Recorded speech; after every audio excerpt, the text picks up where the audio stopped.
Good morning. So, bali, konting calibration na lang makukuha na natin 'to. Let's start. Na-explain ko na 'to dun sa Messenger kaya lang gawa natin ng video. Bali, kailangan natin maging consistent sa pagte-technical analysis. Nandito na lahat yung kailangan natin, which is consistent, supposed to be consistent 'yan kasi program 'yan, 'di ba?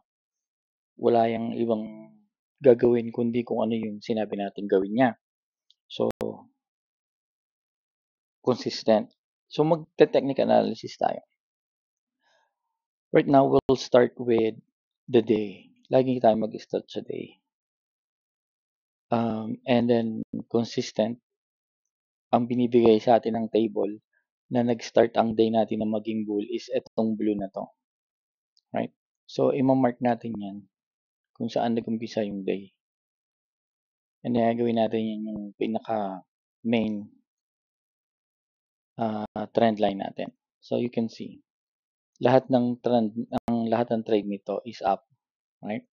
Pero, even though etong is up right there, syempre, mas maganda pa rin mag-trade ka dito sa um, reaction zone. Diyan sa mga reaction zone na yan. Right? Although, lahat yan sinasabi na up ka, pwede ka pa rin mag-downtrend dyan sa lower time frame katulad nito. So, ngayon, i-assume natin or sasabihin natin na itong fake structure na yan is 4 hours. 4 hours. So, mga 4 hours yan. Ang last na 4 hours natin na pinakamalapit dito sa reaction zone is etong trend na to. Yan yung pinaka last na 4 hours natin. Right? And then, ang kukunin natin yung pinakamababa, hindi yung buo. Okay? Pinakamataas, saka yung pinakamababa. Yan. Ito yung 4 hours natin na trend. Gawin natin yung tick na red. Ngayon, ang last na 4 hours na trade natin dito. Kasi lahat yan, reaction zone ng 4 hours, right? Reaction zone ng 4 hours. Ang last na trade ng 4 hours is ito.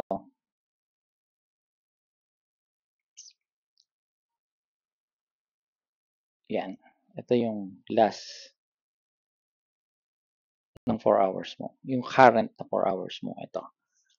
Ito yung previous 4 hours. Ito yung averaging ng 4 hours mo inside nung one day mo. Right? So ngayon, ito yung 4 hours mo, which is all red, right? Ito yung 4 hours. Ito yung current na 4 hours mo, which is this one. Ito yung current na 4 hours mo.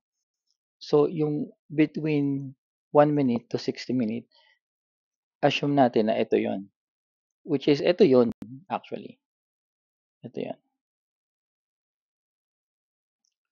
Yan. Yan yung 1 minute to 60 minutes up. Panay green yan. Okay? Ngayon, nakikita nyo dito, meron siyang pullback. Mga pullback yan ng day kasi nasa day tayo. May pullback ang day dyan. So, ang ibig sabihin yan, itong 4 hours natin, mas lamang na tumaas yan. Like this ones. This guy. Meron pa yang itataas. Nga lang natin alam kung gaano kataas. Pati katulad nito, isang to hanggang doon lang tumaas. Ito, isang candle lang, tapos bumaba na. So, lagi nating i-monitor yung resistance kung mabi-break o hindi. Right? Kung mabi-break o hindi yung resistance. So, nakita na natin, ito na yung pinaka-basic ng technical analysis natin. Bali yan yung gagawin nating consistent day 4 hours and then what's inside 4 hours and then ito. So, ang trade natin dito is itong blue heading dito sa reaction zone ng 4 hours. Unless hindi niya ma-break. Like this one right here. Hindi umabot, bumalik doon. Diba? Kaya nga kailangan nating i-monitor. Or kailan mabi-break yung trend. Yun ang kailangan nating tingnan sa lower time frame. Yung weakness saka yung breakout. So, right now, ang trade natin dito is up kasi merong lumabas na pullback sa day, which is malakas yan. Right? Kung pupunta tayo sa 15 minutes, makita natin yung 15 minutes. Ito yung minark natin na malakas. So, ito yung ating parang bias sa bull. Yan. Yan ang bias natin sa bull. And then, wala pang pinagkakitaan ng weakness. So, mas malamang ito, tataas pa yan. So, kung titingnan natin yung 1 minute, ito, pwede mo rin kunin yung average yan.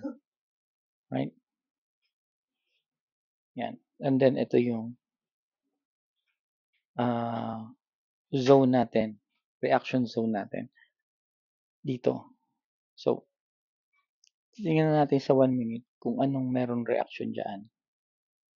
Kung mabibreak niya ba tong zone na to o hindi. So, waiting tayo dyan until makakita tayo ng right time. But more on uptrend. So, ang hinahanap natin dito is green. Itong green sa ilalim or itong red, magiging red uli yan. Magiging sell uli yan. And then makakakita tayo ng entry na green. Magiging sell and then magiging blue.